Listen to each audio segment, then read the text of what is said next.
Hi. ഇന്ന് രാവിലെ തന്നെ പറമ്പിലോട്ട് പോവാണ്. കുറച്ച് ദിവസമായി അങ്ങോട്ട് പോയിട്ട്.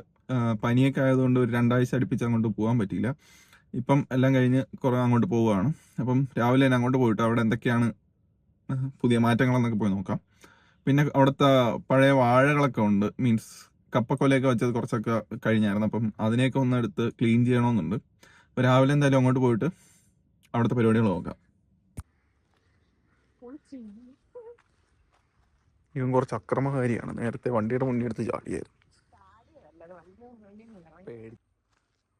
നമ്മുടെ പറമ്പിലെത്തി. ഇവിടെ ഇപ്പം വാഴകളൊക്കെ ഇപ്പം പൊടിച്ചു തുടങ്ങി. നമ്മൾ പുതിയതായിട്ട് വച്ച വാഴകളൊക്കെ പൊടിച്ചു തുടങ്ങി. പക്ഷെ ടിഷ്യൂ കൾച്ചർ വാഴ മാത്രം ഒരു അനക്കമില്ല. ഇപ്പം 2 പ്രാവശ്യം വളമൊക്കെ ഇട്ട് ഇപ്പം വച്ചിട്ട് ഏകദേശം 2 മാസം അടുപ്പിച്ചായി. എന്നിട്ടും ഈ ടിഷ്യൂ കൾച്ചർ വാഴകൾക്കൊന്നും ഒരു അനക്കമില്ല. എല്ലാം ഒരേ സൈസിൽ നിൽക്കുവാണ്.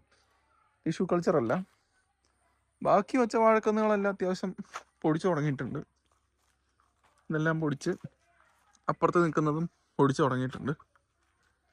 പിന്നെ ഇപ്പം അടുത്ത ഒന്നെങ്കിൽ ഈ മാസം ലാസ്റ്റ് അല്ലെങ്കിൽ നെക്സ്റ്റ് മന്ത് ഫസ്റ്റ് വീക്ക് അടുത്ത വളവും കൂടി ഒന്ന് ചെയ്യാൻ സമയമായി.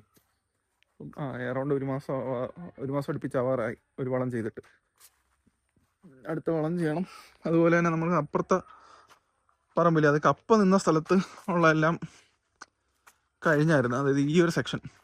ഇവിടുത്തെ ആവശ്യമില്ലാത്ത വാഴകളൊക്കെ ഇനി എടുത്ത് കളയണം. എന്നിട്ട് ഇവിടെ ഇനിയിപ്പോൾ എന്തായാലും വാഴ വെക്കുന്നില്ല. ഇവിടെയും അപ്പുറത്തും ഈ 2 സ്ഥലമുണ്ട്. പിന്നെ കരയിൽ കുറച്ച് സ്ഥലമുണ്ടല്ലോ, അവിടെ ഇനിയിപ്പോൾ വാഴയൊന്നും വെക്കുന്നില്ല. അവിടെ വേറെ എന്തെങ്കിലും നോക്കണം, വേറെ എന്ത് ചെയ്യാൻ പറ്റുമെന്നുള്ളത്.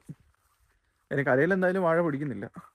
ഇവിടെ ഇനി വേറെ എന്ത് വെക്കാൻ പറ്റുമെന്നുള്ളത് നോക്കിയിട്ട് ഈ 2 സ്പേസ് മാത്രം ഒന്ന് മാറ്റി എടുക്കാമെന്ന് വിചാരിച്ച്. വാഴ അത്രയും സ്ഥലത്ത് മാത്രം ഓടിക്കാമെന്നും വിചാരിച്ചിരിക്കുന്നു. മീൻസ് വേറെ എന്തെങ്കിലുമൊക്കെ ഒന്ന് എക്സ്പെരിമെൻ്റ് ചെയ്ത് നോക്കണമല്ലോ. ഇപ്പം വാഴയുടെ കേസ് ഒരുവിധം അതിൻ്റെ ഗ്രോത്തും മീൻസ് ഏതൊക്കെ വാഴയ്ക്ക് എന്തൊക്കെ പ്രശ്നമാണ് വരുന്നതെന്നുള്ളത് ചെറിയൊരു ഐഡിയ, അതായത് ഒരു വർഷത്തെ ഒരു എക്സ്പീരിയൻസ് വെച്ചിട്ട് ഉള്ള ഒരു ഐഡിയ ഉണ്ട്. ഇപ്പം ഏത്തവാഴയ്ക്ക് എന്താണ് പറ്റുന്നത്, അല്ലെങ്കിൽ പാളയംകോടൻ വെച്ച് കഴിഞ്ഞാൽ അതിന് എന്തൊക്കെ പ്രശ്നമാണ് പറ്റുന്നത്, അതിനെക്കുറിച്ചൊക്കെ ഒരു ഐഡിയ കിട്ടി. അപ്പം അതൊക്കെയാണ് ഇപ്പോഴത്തെ ഇവിടുത്തെ ഇപ്പോഴത്തെ സ്റ്റാറ്റസ്.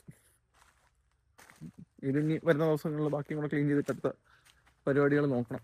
എന്തെങ്കിലുമൊക്കെ വേറെ എക്സ്പെരിമെൻ്റ് ചെയ്ത് നോക്കണം. ഇവിടെ ഇനിയിപ്പോൾ കുറച്ച് പണികൾ ഇപ്പോൾ ചെയ്യാനുണ്ട്. അപ്പം ഇനി എന്തായാലും അതൊക്കെ ഒന്ന് ഒതുക്കിയിട്ട് വരാം. കുറച്ച് സമയമെടുക്കും. അപ്പോൾ പോയിട്ട് വരാം. അങ്ങനെ ഇന്നത്തെ നമ്മുടെ പറമ്പിലെ പരിപാടികളെല്ലാം കഴിഞ്ഞിട്ടുണ്ട്. ഇനിയിപ്പോൾ എന്തായാലും ഇവിടുന്ന് പോവാം. ഇനി വന്നിട്ട് കുറച്ച് കാര്യങ്ങളും കൂടി ബാക്കി കിടക്കുന്നുണ്ട്. പിന്നെ ഇനി വരുന്ന ദിവസങ്ങളിൽ ബാക്കിയുള്ള അപ്ഡേറ്റ്സുകൾ പറയാം. ഇനി എന്താണ് ഇവിടെ ചെയ്യാൻ പോകുന്നതെന്നും നെക്സ്റ്റ് പരിപാടികളും എല്ലാം ഒന്ന് നോക്കിയിട്ട് അതിൻ്റെ ആക്ച്വലി പ്ലാനിങ് സെക്ഷനിൽ ഇരിക്കുന്നതേ ഉള്ളൂ. എന്തൊക്കെ വേണം, എന്തൊക്കെ ചെയ്യണമെന്നുള്ളതിനെ കുറിച്ച് നോക്കുന്നതേ ഉള്ളൂ. അപ്പോൾ അതൊന്ന് കംപ്ലീറ്റ് ആക്കിയിട്ട് നെക്സ്റ്റ് പരിപാടികളെ കുറിച്ചുള്ള അപ്ഡേറ്റ്സ് ഞാൻ പറയാം. വരുന്ന ദിവസങ്ങളിൽ ഇതുപോലെയുള്ള കുഞ്ഞു കുഞ്ഞു വീഡിയോസ് പ്രതീക്ഷിക്കാം. കാര്യം എൻ്റെ കമ്മ്യൂണിക്കേഷൻ സ്കില്ല് ഇമ്പ്രൂവ് ചെയ്യാൻ വേണ്ടിയിട്ട് വീഡിയോ എടുക്കാമെന്ന് പറഞ്ഞിരുന്നിട്ട് പല കാര്യങ്ങളും കൊണ്ട് ഞാൻ അതിങ്ങനെ മടിച്ച് പോവുകയാണ്. സോ ഇനി ഇങ്ങനെ പോയി കഴിഞ്ഞാൽ ഇപ്പം തന്നെ കുറേ നാൾ എന്തായാലും ഇതിൻ്റെ പുറകെ ഇങ്ങനെ മീൻസ് സമയം വെറുതെ വേസ്റ്റ് ആയിപ്പോയി.